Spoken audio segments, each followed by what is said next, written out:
Well, it is Sunday, September 16th, 2017, and welcome to another edition of Let's Turn a Box Truck into an RV.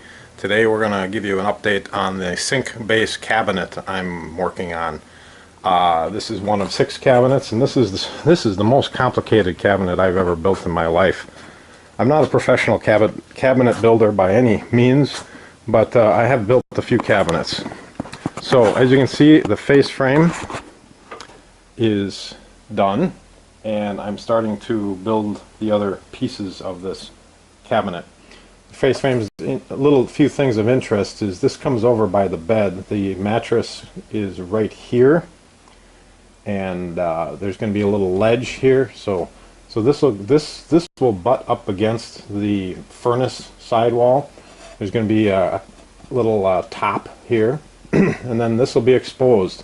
So you could actually slide the mattress over this 6 inches or so. The main reason I did this is because I want to put quite a big arch on the countertop here, and I can't have the countertop hang over the bed too much, so I have to push the cabinet in, if that makes any sense at all. The sink is going to go here. This is the sink base.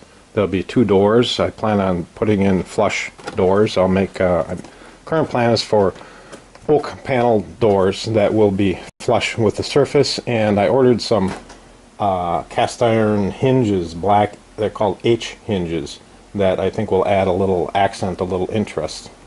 So we've got the 2 doors over here, and then there'll be a drawer here for silverware or whatever, a second drawer here, and then 2 small cabinets on the bottom. Now this cabinet is going to go all the way back. This cabinet is going to stop, as you can see, because there's going to be a porta potty garage in the corner here. To get your reference on the truck, the side door is right here. So you're going to walk in, and the porta potty is right next to the entrance door, hidden away, of course, behind the door. Again, this corner is kind of chopped out, and again, because I want to put quite an arch on the countertop up on top, and I don't want that corner to hang out, and I don't want the countertop to hang over too much, so it's kind of a compromise. Also in here, the heat vent is going to come out right here, and this is right in front of the wheel well. There's going to be a 4-inch duct pipe coming through here. To come around to this side, I'm going to have to cut a hole in here, and that's going to be for that 4-inch duct pipe that's going to come right in front. And I've got the wheel well marked off here, as you can see. So the wheel well comes from right here over to here, and it's 4 inches back. So the wheel well actually sits right here,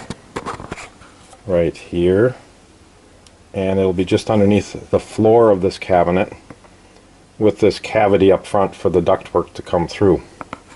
You can see I did a rabbet joint for the center panel here, and it's 25.5 inches from front to back.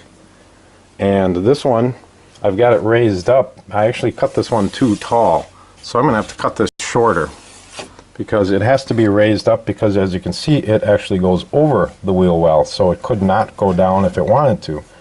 You can also see where I screwed up, and I put the rabbet in the wrong side of this rail, but it's not going to hurt anything.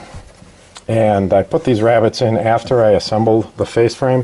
You know, for me it's really hard to visualize cabinetry like this just too far in advance. So sometimes you have to start somewhere, and when you start putting pieces together, it limits how you can machine the pieces afterwards. So I glued up the face frame, and then I cut these rabbets. It was a little tricky. There's another rabbet that's cut in here. This will be for a panel that comes across here.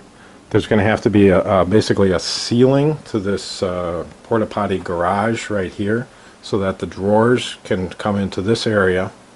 And then there'll be a floor back over in this corner. There'll be a divider that comes across here. So this will be a fairly deep cabinet, and this will be a really shallow cabinet that either is going to open directly into the porta potty garage area, or I might put a little spacer here as well and just make this a really shallow cabinet. Then over here there'll be a door, of course, for the porta potty, and I'm not sure yet. I might put a stile across here and put a separate door here. This might be a good spot for a little trash bin. I'm not exactly sure yet. Or I could put one big door. And I was thinking maybe put louvered doors, but I don't know if I'm going to do that. The other thing with this porta potty, you know, it doesn't have to stay here. It could go on the back of the truck underneath the bed if we don't plan on using it. And this might end up being a cat litter area if we bring cats with us. So I want to keep it flexible.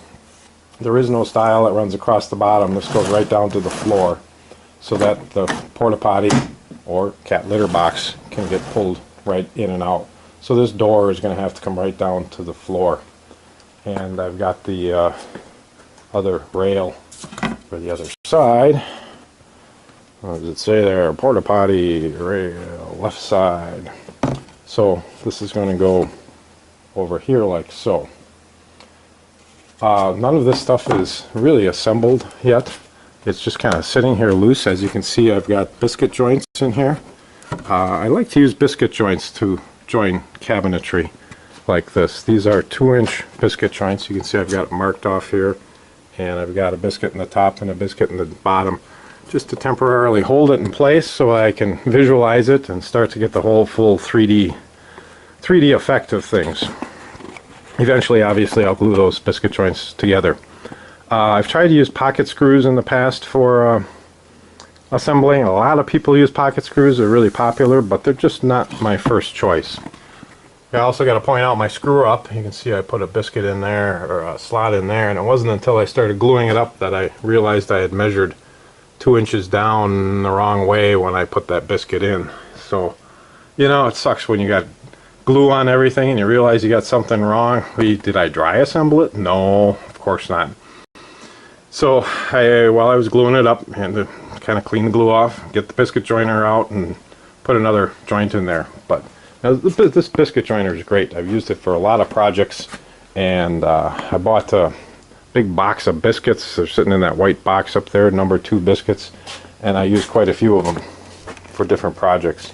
I also use the number 0 biscuits. They're smaller, and the 0 biscuits I used on the face frame here because these rails and stiles are only 2 inches, so the biscuit just fits in there. You can probably see the corner of the route for the biscuits. So the biscuit just fits there, and I think it makes a pretty strong joint, a pretty tight joint. Anyways, I'm not a pro, but it works for me.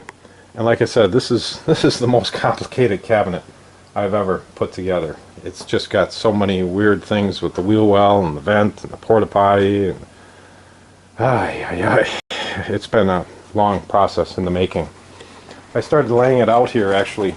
This is on this piece of cardboard. This is a mock-up of the countertop, and you can see how I've tried to lay it out on here, and so on and so forth. I've got quite a few drawings on here just to try to figure out how this is all going to go together, where the wheel well lies, where the vent's going to go.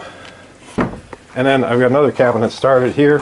This is the cabinet that's going to be for the refrigerator, and I've got the same kind of flare on each side. This side is the bed side, and same thing, there's going to be a little top that goes right here so the mattress could slide over, and a little opening. And I've got the sides and the bottom cut out here, pretty much ready to assemble. This is going to be the floor. It's 3/4 inch plywood, and these are 1/2 inch plywood. One is an oak veneer, one's just a plain pine. The oak veneer is going to go on the bed side. The plain pine is going to go on the outside, and then I'm going to put some of the, I believe, that oak siding on that shed. I'm not quite sure yet.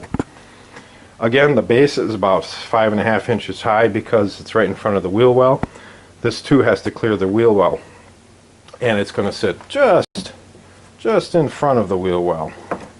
And so that works out pretty good as far as the refrigerator goes and all the measurements. So I've got 2 of my cabinets started. Just wanted to give you a progress update. That's where we're at for today.